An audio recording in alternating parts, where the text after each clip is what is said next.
高铁要走到屏东的路线，目前有左营甲高雄两个方案。交通部铁道局今仔日伫左营开头一场的说明会，向民众说明无同款的方案有啥物款的影响。住伫西港路段的民众上界烦恼的就是这交通黑暗期，还佫徛家爱互拆掉搬离开的问题。 交通部计划高铁要延伸到屏东，因为出现左营甲高雄两种方案爱讨论。铁道局27办头一场的说明会，特别伫咧左营站附近的福山里来召开。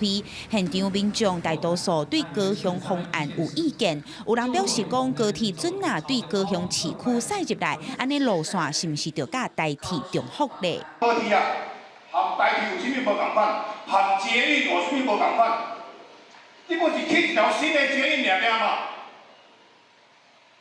所以今仔日若是左营方案，我没有办法解决，我是建议安尼啦，不要盖了。进一步的规划跟设计阶段呢，我们会透过第一个优先利用公有土地第二个透过先进的工法跟前盾的方式呢，来减少这部分对相关的民众的财产的一些影响。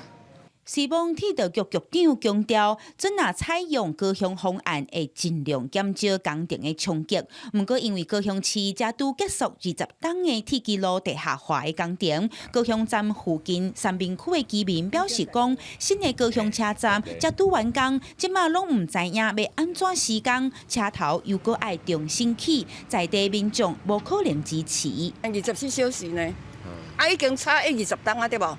你即马高铁要过来遮，重点就是讲要过来甲阮拆厝。你拆到倒位到倒位前盾到倒位，明我到倒位，你要讲说明啊，拢无啊。 为着消透民众嫌疑，铁道局按算伫咧4个行政区开民众说明会。铁道局表示，目前阁犹未决定要用倒一个方案，针对民众的质疑，铁道局拢会斟酌评估。